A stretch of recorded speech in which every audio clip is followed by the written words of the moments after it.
This is my first YouTube video, and I don't really know how well it's gonna do. I don't know if anyone's gonna watch it even. I don't know if my filming time and my editing time was a waste, or if this will reach a few people at least. That's my hope, but I just wanted to make this because this is I feel like it's a interesting thing that I'm making this video on.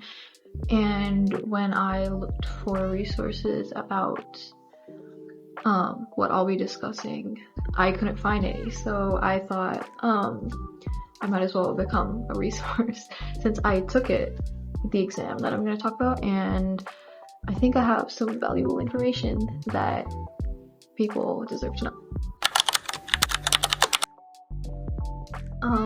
I am a 16-year-old.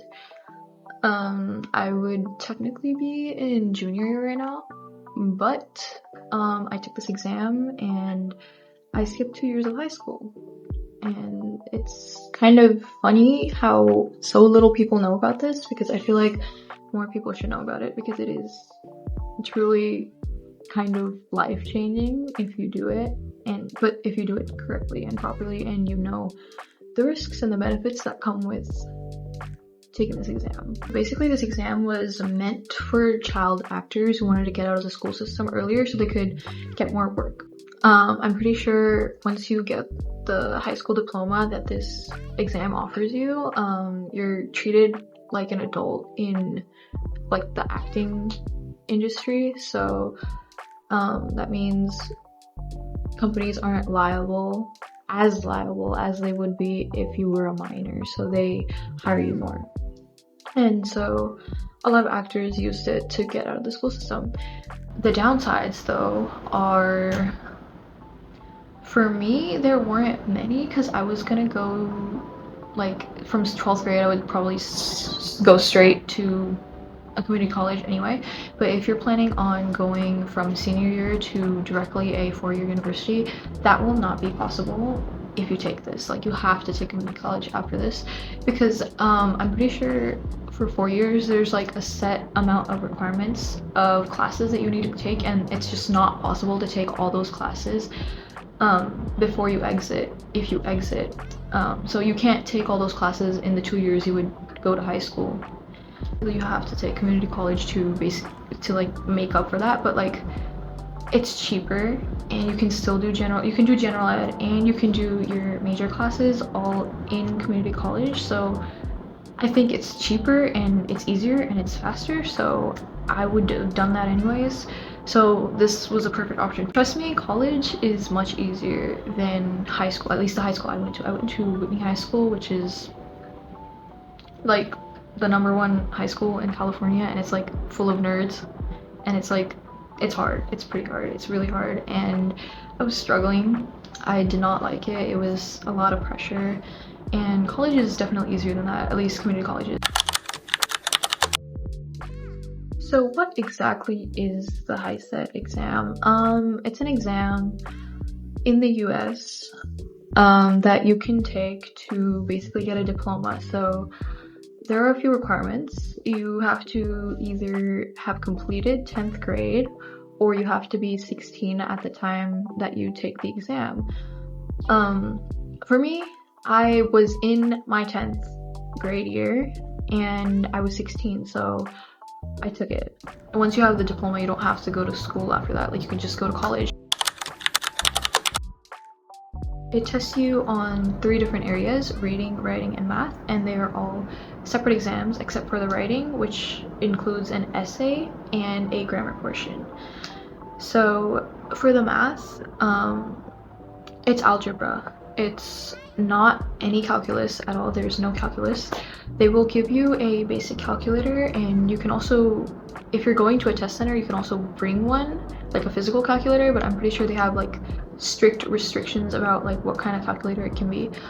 It can't be one of those ones with the the little screen that's folded up. It can't be like that. It has to be completely flat, and there's other regulations that I'm not really sure of, because I took this test on the computer, at home based, which is also an option, which I feel like is easier. you have to pay a proctor fee for taking it at home, whereas in person there's no proctor fee, but it's only like $15, so I don't think it's worth me going to a test center for that. So I took it at home.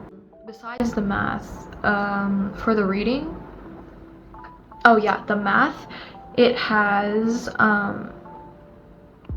55 questions, and you're given 90 minutes to complete the 55 questions. For reading, you get 50 reading questions in 65 minutes. Also, if you want like practice questions, they have a bunch of practice questions on their website, and I'll also link a few other websites that I use to study in the description. The reading is basic, like reading comprehension. So you're gonna be given a passage and they'll ask you like, what's the author's purpose, or what was the author trying to convey, and more like, oh, what's the deeper meaning of this line or this specific word, or you know, it's a lot like STAR reading tests, if you've ever had those at school, and they're like state level organized tests. So I live in California, so I think it might be different in other states. Also, these questions and the timings are all for California, so you might want to check their website for a different state. So for the writing, it's an essay and it's 60 grammar questions. The grammar questions are super easy. Grammar was like one of the easiest parts of it that I took. The essay is argumentative, and the 120 minutes is for both the grammar and the essay, so you might want to make sure of your time while you're doing it, you know? So be mindful of how much time you take on the grammar versus the writing, and you can take them in any order. At least you could, because I took it online, but I don't know about the test centers. My prompt for the essay was,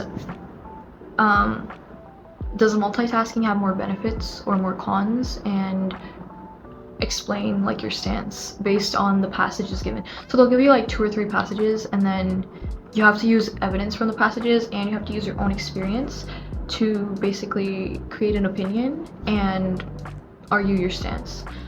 And I'm pretty sure they have like 2 or 3 different essay prompts, like practice prompts that you can use.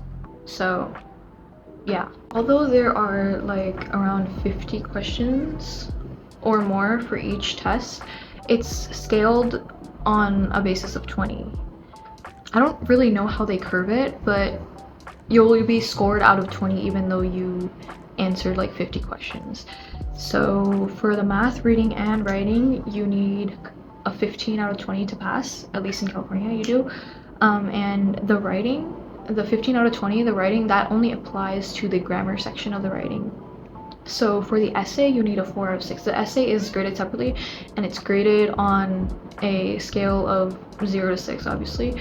And I feel like the essay is the one that's graded the strictest compared to all other tests. So I would practice for the essay, because I basically passed every other test with flying colors, but the essay was the one that I barely got a 4 on, so you might want to practice the essay more.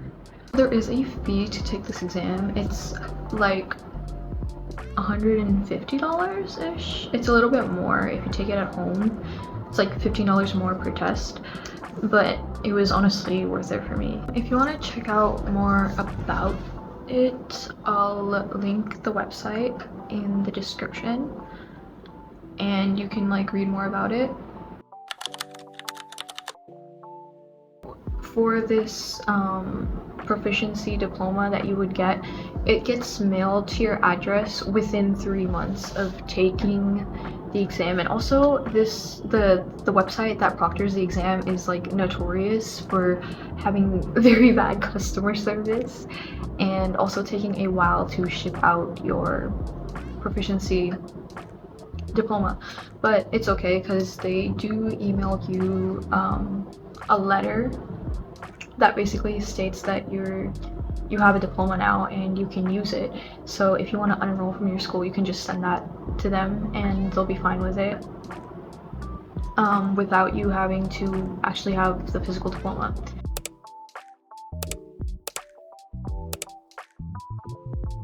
So if you really hate school and you really want to get out of the school system, I totally understand. I feel you, and I feel like this is a really good way to kind of basically save 2 years of your life, because a lot of things you learn at school aren't really practical for application in your day-to-day life when you're older and when you're earning money, right? So if you have questions, let me know. I will respond.